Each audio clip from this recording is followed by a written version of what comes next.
This is one of our ecosystem restoration projects that Natural Resources Department with WLFN has been doing. So this area was grassland back prior to colonization. You can tell if you look around at the trees, there's very few big trees. And there's also plant community and soils that show that this was a grassland. On this tree, you can see a fire scar, so you can tell that it was probably prior to colonization here. If you were really good at it, you could tell how many fires this tree has seen in its lifetime. Another neat thing with this one is it has a little woodpecker hole in here, so the scar would have introduced some rot to the tree, and the woodpecker came in, tried to get those insects. Now that hole can be home to a chickadee or another woodpecker, or if it gets excavated out a bit more, to a fisher or martin. This area is just a blanket of balsam root in May and June. Oh yeah, the balsam root. So the balsam root, we use that for, like to chew on, and it helps with our throat, like the modern day fisherman's friends type idea.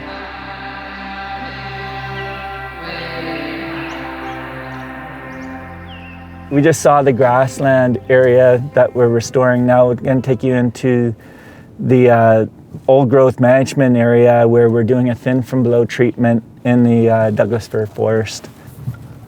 Thin from below is where we take out the smaller stems basically and leave the bigger. Back in the 60s, it was kind of high grading where they take the biggest stuff and leave the small. But now we focus on those small stems, trying to create clumps of bigger trees. The biggest stem we take is about 37 centimeters. With the ingress of all these trees, they've been competing for all this moisture and nutrients and light, and the bigger ones have dominated. So we're taking out the small ones that are stressing these trees out, just making it closer to what the forest would have looked like prior to colonization. So we talked about in the grasslands how fire was part of the landscape, and fires happened every 2 to 15 years. With fire, you wouldn't have had many small trees. The fire would have pruned up the tree a little ways, getting rid of that ladder fuel. But there'd be some that survive, some patches that survive, because fire isn't uniform. And that's what we're trying to create now. We try to create that space in between the crowns so that there's light able to get to the ground. And if a fire did happen to get into the crown, it should take out that crown fire activity. But the big thing is letting that light into the ground. The plant community is going to change instantly. It's amazing how fast it changes.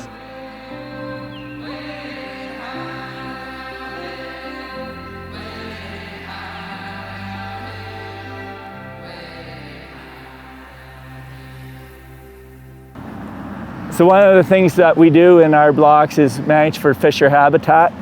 We create these logs. They're elevated, and it's a spot where the fisher can hide underneath it or climb on top. It's a spot where they can get away from a predator like a lynx or something. Yeah, so when we bring the material to landing, we have all that understory, and it really builds up. Like we take what we can for pulp and ship it to Quesnel, but then we're still left with all this debris that he's moving. And to date, we've been able to say that we have zero waste in our projects, which is pretty cool. And this material that's left currently is only good to Atlantic Power. This is an example of what the forest we just visited would have looked like before logging or the harvesting treatment.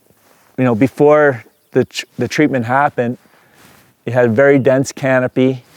You can see that there's no light coming in. There are a lot less than what we were just standing in. And you have full moss cover.